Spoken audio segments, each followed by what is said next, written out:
ورحمة الله وبركاته. الحمد لله نحمده ونصلي على رسوله الكريم أما بعد فقد قال الله تعالى في كلامه المجيد والفرقان الحميد. أعوذ بالله من الشيطان الرجيم. إن الله وملائكته يصلون على النبي يا أيها الذين آمنوا صلوا عليه وسلموا تسليما. اللهم صل على سيدنا محمد وعلى آله وسلم. قال الله تعالى في كلامه المجيد والفرقان الحميد. وما لكم لا تقاتلون في سبيل الله والمستضعفين من الرجال والنساء والبلدان الذين يقولون ربنا أخرجنا من هذه القرية الظالم أهلها واجعل لنا من لدنك وليا واجعل لنا من لدنك نصيرا. وقال الله تعالى في كلامه المجيد والفرقان الحميد. رب هب لي من الصالحين فبشرناه بغلام حليم فلما بلغ معه السعي قال يا بني إني أرى في المنام أني أذبحك فانظر ماذا ترى قال يا أبت افعل ما تؤمر ستجدني إن شاء الله من الصابرين.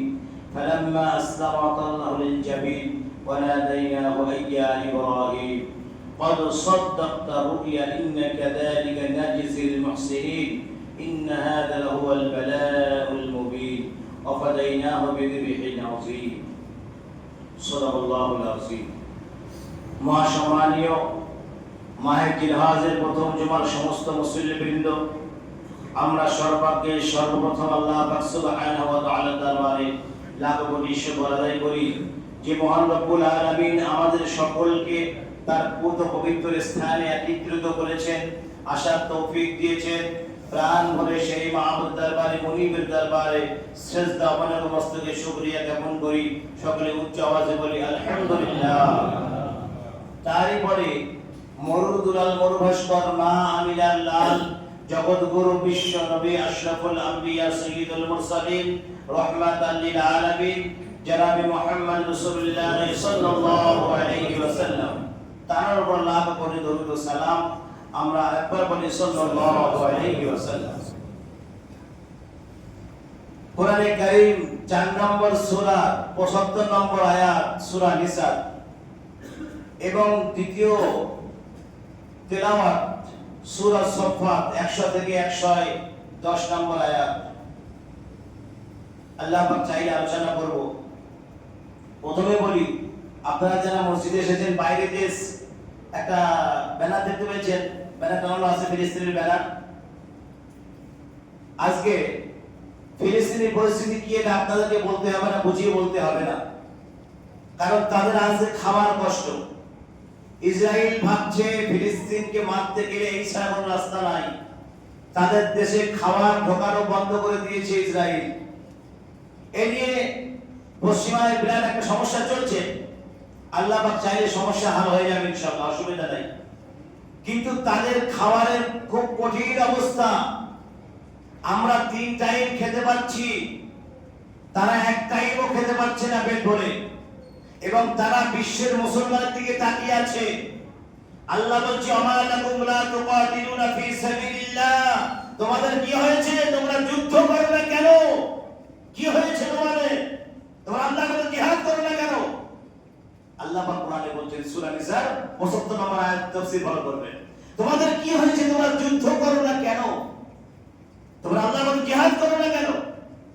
অথচ তোমাদের ভিতরে নারী পুরুষ সবাই আমার কাছে বলছে রব্বানা আখরিজনা মিন হাযিহিল ক্বরিয়াতি যালিমি আহলুহা, হে আল্লাহ আমাদেরকে বাহির করো, এই নগর থেকে, এই স্থান থেকে আমাদের বার করে নাও। আমাদের উপর জুলুম করা হচ্ছে, অত্যাচার করা হচ্ছে। আল্লাহ বলছে বান্দা এইরকম যেন কেউ আমার কাছে বলতে না পারে, এজন্য তোমরা বিশ্ববাসী দায়ী থাকবে, বিশ্বের মুসলমান দায়ী থাকবে। আজকে আমার আপনার টাকা থাকতে পারে, কিন্তু আল্লাহর কাছে আমাদের মর্যাদা আছে কিনা আমরা নিয়ে জানি, আমরা খবর রাখি না। কিন্তু আজকে যে বিষয় আমাদের সামনে এসছে, বর্তমান ফিলিস্তিনের বাচ্চারা মারা যাচ্ছে, মাসুম বাচ্চারা শহীদ হয়ে তারা না খেতে পেরে মারা যাচ্ছে। তারা আজকে আমাদের ভারতবর্ষ থেকে, পশ্চিম বাংলা থেকে কয়েকটি জায়গা থেকে তারা টাকা পাঠিয়েছে। সেখানে আজকে বসিরহাটের কিছু ছেলে উদ্যোগ নিয়েছে, তারাও টাকা পাঠাবে এবং তারা বিভিন্ন জায়গায় পয়সা কালেকশন করছে। আমাদের বসিরহাটে অনেক জায়গায় কালেকশন করেছে। আজকে আমাদের মসজিদে এসেছে তারা, সেজন্য আমি আপনাদেরকে বলছি তাদের সহযোগিতা করুন। তারা যেন বেশি বেশি টাকা সেখানে পাঠাতে পারে এবং টাকা পাঠাবার রসিদ রিসিভ আপনাদেরকে দেখানো হবে। আলহামদুলিল্লাহ, সমস্যা নাই। কেউ টাকা দিয়ে চিন্তিত হবেন না যে আমি টাকা দিলাম, টাকাটা ফালতু চলে গেল না। আপনাদের আগে একবার দিয়েছিলেন যখন মায়ানমারে মুসলমানদের সাহায্য করতে গিয়েছিলাম, আপনাদের মনে আছে কিনা আমি জানি না। সেই সময় আমরা সেই টাকাটা তাদের হাতে প্রাপ্য টাকা বুঝিয়ে দিয়েছি আলহামদুলিল্লাহ। এবং তার ভিডিও ফুটেজ আপনারা দেখেছেন, অনেকেই গ্রামবাসী তার ভিডিও ফুটেজ আপনারা দেখে নিয়েছেন। ঠিক তদরূপ ভাবে বলছি, এই টাকা যে টাকা আপনারা দেবেন, আপনারা উপরে যারা আছে ভালো করে মন দিয়ে শুনবেন কথাগুলো। এই টাকা যে টাকা আপনারা দেবেন, এই টাকার প্রুফ আপনাদেরকে দেখানো হবে আলহামদুলিল্লাহ। কারণ বাইরে যে ব্যানার টানানো আছে, সেই ব্যানারে সব নাম্বার দেওয়া আছে, আপনারা দেখে নেন একটু পারে, আপনারা দেখে নেবেন, সমস্ত প্রুফ তাদের দেওয়া আছে, আপনারা দেখে নেবেন। তো যাই হোক, আল্লাহ পাক বলছেন তোমরা মুসলমানদের সাহায্য করো, আজকে তাদের হয় যে কাল তোমার হবে না, কথা অস্বীকার করতে পারবে না। আল্লাহ আমাদের হেফাজত করুন, আমরা বলি আল্লাহুম্মা আমিন। আল্লাহ আমাদের সকলকে হেফাজত করুন, আমরা বলি আল্লাহুম্মা আমিন। আজকে ফিলিস্তিনের যে পরিস্থিতি চলছে বর্তমানে, 14,000 মাসুম বাচ্চা তারা মারা যেতে পারে খুব শীঘ্রই, অনাহারে মারা যেতে পারে, তারা না খেতে পেয়ে তারা মারা যেতে পারে এবং যারা বড় আছে তারাও মারা যাচ্ছে আস্তে আস্তে। ফিলিস্তিন 1200 সৈন্য, ইসরায়েল 1200 সৈন্য ফিলিস্তিনি মোতায়েন করে দিয়েছে, কোন প্রকার খাদ্য যেন তার দেশে প্রবেশ না করে, কোন দিক থেকে খাদ্য না আসে। আল্লাহ বলছে দেখ, খাদ্য দেব আমি, তুই দিবি না। আল্লাহ বলছে খাদ্য দেব আমি, তুই দিবি না। আল্লাহ এর ব্যবস্থা অবশ্যই নেবে আলহামদুলিল্লাহ। এবং গোটা বিশ্ব একদিন মুসলমান রাজত্ব করবে, সংবিধান হবে আল কোরআন, জেনে বলুন সুবহানাল্লাহ। সংবিধান হবে আল কোরআন আর গোটা বিশ্ব মুসলমান রাজত্ব করবে। সেদিন খুব সামনে এসে গেছে, মনে রাখবেন, সেদিনটা খুব কাছাকাছি এসে গেছে, বেশি দেরি নাই। তো যাই হোক, যে কথা আমি বললাম, প্রত্যেকটা মুসলমান যাদের ভিতরে ঈমান আছে, মুসলমানের দরদ যাদের ভিতরে আছে, আল্লাহ রাসূল বলেছেন একটা মুসলমানের মায়া যদি আরেকটা মুসলমানের অন্তরে না থাকে, সে মুসলমান নয়, সে মুসলমান নয়। একটা মুসলমান মার কাছে তুমি দাঁড়িয়ে দেখছো, তুমি যখন মার খাবে সেও তোমাকে দাঁড়িয়ে দেখবে, মনে রাখবে। দাঁড়িয়ে দেখবে না, তার প্রতিবাদ করবেন, কেন তাকে মারলো এটা আপনি তাকে জিজ্ঞাসা করবেন। প্রত্যেকটা মুসলমানই মানে দায়িত্ব। যাই হোক, আল্লাহ পাক বলছেন, কুরবানির কথা আলোচনা চলে আসে আলহামদুলিল্লাহ। রব্বি হাবলি মিনাস সালিহিন, রব্বি হাবলি মিনাস সালিহিন। ইব্রাহিম আলাইহিস সালাম আল্লাহকে বলছেন, আল্লাহ আমাকে একটা সুসন্তান দান করুন। রব্বি হাবলি মিনাস সালিহিন, সুসন্তান দান করুন। আল্লাহ পাক সঙ্গে সঙ্গে খবর দিচ্ছেন, ফাবাশশারনাহু বিগুলামিন আলীম। ইব্রাহিম, তোমাকে একটা সুন্দর সন্তানের সুসংবাদ দিলাম, একবার জোরে বলুন সুবহানাল্লাহ। স্থির বুদ্ধি সন্তানের সুসংবাদ তোমাকে দিলাম, ফাবাশশারনাহু বিগুলামিন আলীম, তোমাকে স্থির বুদ্ধি সম্পন্ন একটা সন্তানের সুসংবাদ তোমাকে দিলাম। এখন আমাদের যদি যাদের সন্তান হয় না, তারা চাইবে কার কাছে? ভাই কথা বলেন না কেন? চাইবে কার কাছে? আল্লাহর কাছে চাইবে। সোজা কথা বলতে পারেন না, কোনো কিছু প্রয়োজন কার কাছে চায় মানুষ? আল্লাহর কাছে চায়। ইহদিনাস সিরাতাল মুস্তাকিম, আল্লাহ আমাদের সরল সঠিক পথ দেখাও।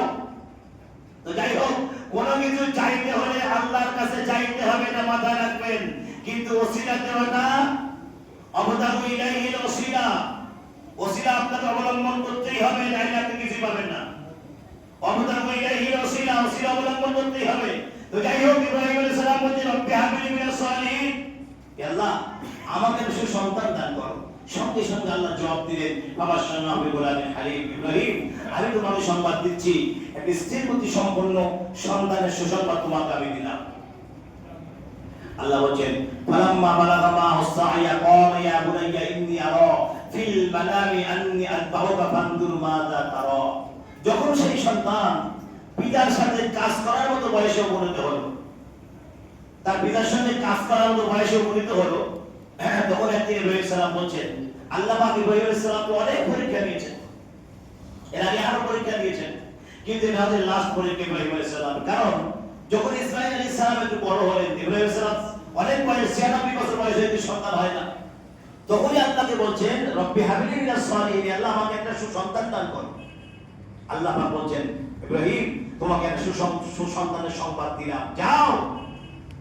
এখন কিভাবে হবে না হবে সেটা আল্লাহ জানে, ইব্রাহিম আলাইহিস সালাম জানে, সে কথা আমি বলতে যাচ্ছি না। কথা হচ্ছে তাই ইব্রাহিম আলাইহিস সালামের সন্তান এত বছর পরে একটা সন্তান পেল, একটা সন্তান পাওয়ার পরে পিতা তার সঙ্গে কি ব্যবহার করতে পারে, আদর যত্ন স্নেহ মায়া মমতা দিয়ে তাকে লালিত পালিত করছে, জ্ঞান স্নেহ যত্ন দিয়ে লালিত পালিত করছে ইসমাঈলকে। ইব্রাহিম আলাইহিস সালাম হঠাৎ একদিন আল্লাহ পাক বলছেন ইব্রাহিম কুরবানি করো। ইব্রাহিম আলাইহিস সালাম কুরবানি করলেন, 100 উট কুরবানি করলেন, আবার বলছে কুরবানি করো, আবার কুরবানি করলেন। এখন স্বপ্নে ঘুমিয়ে আছে, রাত্রি বেলায় স্বপ্নে দেখছেন আল্লাহ বলছে ইব্রাহিম তুমি তোমার সন্তানকে কুরবানি করো, তুমি তোমার সন্তানকে কুরবানি করো। হে আল্লাহ, এত বছর পরে একটা সন্তান তুমি আমাকে দিলে আল্লাহ, আর তুমি তাকে কুরবানি করতে বলছো, এই কথা কিন্তু ইব্রাহিম বললেন না। আমরা আমি বলতাম, কিন্তু ইব্রাহিম আলাইহিস সালাম বললেন না, তিনি আল্লাহর পয়গম্বর, তিনি আল্লাহর নবী মানন্ত, আল্লাহর পয়গম্বর, তিনি বললেন না। এখন সকালবেলা যখন সকাল হলো, তার পুত্রকে বলছে বৎস আমি স্বপ্নে দেখলাম আমি তোমাকে জবাহ করছি, তোমার অভিমত কি? তখন ইসমাঈল আলাইহিস সালাম বলছেন ক্বালা ইয়া আবাতি ইফআল মা তুমার সাতাজিদুনি ইনশাআল্লাহু মিনাস সাবিরিন। হে পিতা, আপনি স্বপ্নে যেটা দেখেছেন সেটাই আমার সঙ্গে পালন করুন, অবশ্যই আপনি আমাকে ধৈর্যধারী ঘরের ভিতরে দেখিতে পাইবেন, আপনি সেই ব্যবস্থাই করুন। ছোট্ট বাচ্চা, তিনি তার বক্তব্য কি বলছেন, তিনি তার পিতাকে বলছেন হে পিতা, যে আপনি যেটা স্বপ্নে দেখেছেন, আল্লাহ যেটা আপনাকে দেখিয়েছে সেই ব্যবহার আপনি আমার সঙ্গে করুন, অবশ্যই আপনি ইচ্ছা করলে আমাকে ধৈর্যধারী ঘরের ভিতরে দেখিতে পাইবেন। তখন ইব্রাহিম আলাইহিস সালাম, আমি সংক্ষেপ করে বলছি, ইব্রাহিম আলাইহিস সালাম ইসমাঈলকে বলছে চলো ইসমাঈল। এখন ইসমাঈলকে নিয়ে ইব্রাহিম আলাইহিস সালাম অগ্রসর হয়েছে, যে পাহাড়ের উপরে ইব্রাহিম ইসমাঈলকে কুরবানি করতে নিয়ে গিয়েছিল সেই জায়গাটা ঘিরে রাখা হয়েছে, সেই জায়গাটা আজও বিদ্যমান। ইব্রাহিম আলাইহিস সালাম যখন ইসমাঈলকে নিয়ে যাচ্ছে, শয়তান এসে বিবি হাজরাকে বলছে হাজরা তোমার ছেলেকে কিন্তু জবাই করবে। হাজরা বলছে পিতা হয় যদি পুত্রকে জবাই করতে পারে তো কোনো সমস্যা নাই, এখানে আমার কি সমস্যা? তার পিতা যদি পুত্রকে জবাই করতে পারে তো সমস্যা কি? এখন এখানে পারলো না, এখানে হলো না, ছুটে গেল ইসমাঈলের কাছে, ইসমাঈল তোমাকে কিন্তু জবাই করবে তোমার পিতা। শয়তানের কাজ কি? গুণ লাগানো, শয়তানের কাছে আঠা লাগানো, এটা শয়তানের কাজ। তো তিনি কি তার সেখানে গিয়ে বলছে ইসমাঈলকে, বলে ইসমাঈল তোমার পিতা তোমার জবাই করবে নিয়ে যাচ্ছে। ইসমাঈল আলাইহিস সালাম বলতেছেন যে আমার পিতা যদি আমাকে জবাই করতে পারে তো কোনো সমস্যা নাই, আলহামদুলিল্লাহ। একবার জোরে বলবেন না সুবহানাল্লাহ। পিতা যদি পুত্রকে জবাই করতে পারে অসুবিধা কি? শয়তান কোন জায়গায় তাকে ধোঁকা দিতে পারলেন না। অর্থাৎ শয়তান সর্বক্ষেত্রে চেষ্টা করবে একটা মুমিনকে ধোঁকা দেওয়ার, দাগা দেওয়ার, তাকে বিপদে ফেলতে, একটা মুমিনকে সমস্যা ফেলতে, একটা ঈমানদারকে সমস্যা খাড়া করতে শয়তানের চক্রান্ত, এটা মাথায় মনে রাখবেন। কিন্তু শয়তানের চক্রান্তে আপনি পা দেবেন না, মাথা দেবেন না, ওটা এড়িয়ে চলবেন, এড়িয়ে চলবেন। আল্লাহ আপনার আমার বিপদ হেফাজত করবে ইনশাআল্লাহ। এখন ইব্রাহিম আলাইহিস সালাম ইসমাঈলকে নিয়ে গেলেন, যেখানে কুরবানি করবেন সেই জায়গায় নিয়ে গেলেন। সেই জায়গায় নিয়ে গিয়ে ইসমাঈলকে কাঁধ করে শুইয়ে দিলেন, কাঁধ করে শুইয়ে দিলেন ইব্রাহিম আলাইহিস সালাম। এখন কাঁধ করে শুইয়ে দিয়ে চোখে একটা কাপড় বাঁধলেন। ইসমাঈল সালাম বলতেছেন যে পিতা, আপনি আমার গলায় ছুরি চালাতে পারবেন? আপনি আমার গলায় ছুরি চালাতে পারবেন? পারবেন না ছুরি চালাতে? আপনার আমার চোখে এবং আপনার চোখে কিছু আপনি বাঁধুন, কাপড়টা বাঁধুন, বেঁধে নেন কাপড়টা। তখন ইব্রাহিম আলাইহিস সালাম নিজের চোখে কাপড় বাঁধলেন, কারণ তিনি দেখতে পারবেন না যে তার পিতাকে, তার সন্তানকে তিনি জবাই করছেন। আজ একটা কথা বলে ধরে নেন, যদি ইসমাঈল আলাইহিস সালামের কুরবানি হয়ে যেত, আজকে বিশ্বের জমিনে কি হতো? বাপের বংশের কি হতো? কুরবানি হতো। কিন্তু আল্লাহ সেই বিধান চান নাই, আল্লাহ সেই বিধান কোনদিন চান নাই। আল্লাহ পাক বলছে যে না, এটা ছিল ইব্রাহিম আলাইহিস সালামের স্পষ্ট পরীক্ষা। একবার জোরে বলুন সুবহানাল্লাহ। আল্লাহ বলছে ইব্রাহিম তোমাকে পরীক্ষার ময়দানে আসতে হবে, তুমি ইসমাঈলকে বেশি ভালোবাসো না আমি আল্লাহ আমাকে ভালোবাসো, তোমাকে পরীক্ষা দিতে হবে। চিন্তা করেন কত বড় পরীক্ষা। আজকে সেই পরীক্ষা হাজিরা সেই হজে গিয়ে সেই জায়গায় কুরবানি করছে, মিনায় কুরবানি করছে। আল্লাহর নবী করেছিলেন এবং সমস্ত উম্মতে মুহাম্মাদীও সেখানে কুরবানি করবে এবং কিয়ামত পর্যন্ত যত উম্মত দুনিয়ার জমিনে আসবে তারাও এই কুরবানির প্রথা চালু রাখবে। কারণ এটা ইব্রাহিম আলাইহিস সালামের একটা বিরাট স্মরণীয় দিন, ইসমাঈল আলাইহিস সালামের একটা স্মরণীয় দিন। আজকে 10ই জিলহজ যখনই আসে আমাদের মনে জেগে যায় সেই কোরআনে কারীমের সূরা সাফফাতের 100 নম্বর আয়াত থেকে 110 নম্বর আয়াতের ভিতরে আল্লাহ এই কুরআন বিষয়টা সম্পূর্ণভাবে আলোচনা করেছেন, সুন্দর করে আলোচনা করেছেন। এর ভিতরে আল্লাহ পরিষ্কার জানিয়ে দিয়েছেন কেন কুরবানি, কি জন্য কুরবানি, এর ভিতরে সবকিছু উদ্দেশ্য আছে। আরেকটা কথা বলি, ইসমাঈল আলাইহিস সালাম ইব্রাহিম আলাইহিস সালাম নিয়ে যাচ্ছেন, এই যে কুরবানি করবেন এটা কিসে ছিল? ইব্রাহিম আলাইহিস সালামের কি ছিল? ইব্রাহিম আলাইহিস সালামের মন পরীক্ষা করার জন্য এই কুরবানিটার আয়োজন করা হয়েছে, অন্য কিছু নয়। তাহলে আজকে আমরা যারা কুরবানির দাতা, যারা কুরবানি আমরা দিচ্ছি, আমাদের কি পরীক্ষা হবে না? অবশ্যই পরীক্ষা হবে, অবশ্যই পরীক্ষা হবে আমাদের। মনে রাখবেন কি পরীক্ষা? আমি আপনি জন্তু কিনলাম, আমি আপনি জানোয়ার কিনলাম, এখন শুধু জবাই করে গোশ খাওয়ার নাম কুরবানি নয়। আমি আপনাদের বারবার কথাটা জানানোর চেষ্টা করেছি, জানোয়ার জবাই করার পরে গোশ খাওয়ার নাম কুরবানি নয়। কুরবানি মানে ত্যাগ, ত্যাগ করার নাম হচ্ছে কুরবানি। আপনি কুরবানি দিচ্ছেন, আপনি নিজে আগে খাবেন না আগে আপনার প্রতিবেশী গরিব মিসকিনদেরকে দেবেন? আল্লাহ আপনার অন্তরেরটা নেবেন, মুখেরটা নেবেন না। আল্লাহ নেবেন অন্তরের ভিতরেরটা, আল্লাহ গ্রহণ করবেন, মুখেরটা আল্লাহ নেবেন না। সুতরাং আপনি কুরবানি করছেন, আল্লাহ আপনার অন্তরের খবর রাখে যে আপনি কুরবানির দাতা, কুরবানি দিচ্ছেন। যার কাছ থেকে গরু কিনেছেন, গরুটা তার দিয়ে আপনি লালন পালন করে নিয়েছেন, তাহলে আপনি কিচ্ছু দিলেন না, আপনি বিলেন কুরবানি করতেছেন, ও কুরবানি দুরুস্ত হবে না। এতে সমস্যা আছে ভিতরে। আপনারা মনে করেন 7 জন মিলে কুরবানি করছেন একটা গরু, কথাগুলো মন দিয়ে শুনবেন, পরে জিজ্ঞেস করবেন না শুধু এটা কি হবে, এটা কি হবে, ভালো করে জিজ্ঞেস করবেন না, ভালো শোনার কথা বলো।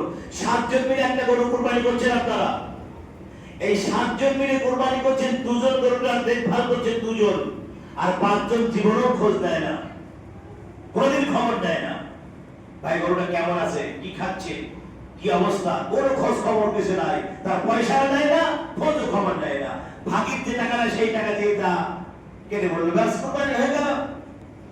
কুরবানি দুরুস্ত হবে না, কুরবানি দুরুস্ত হবে না।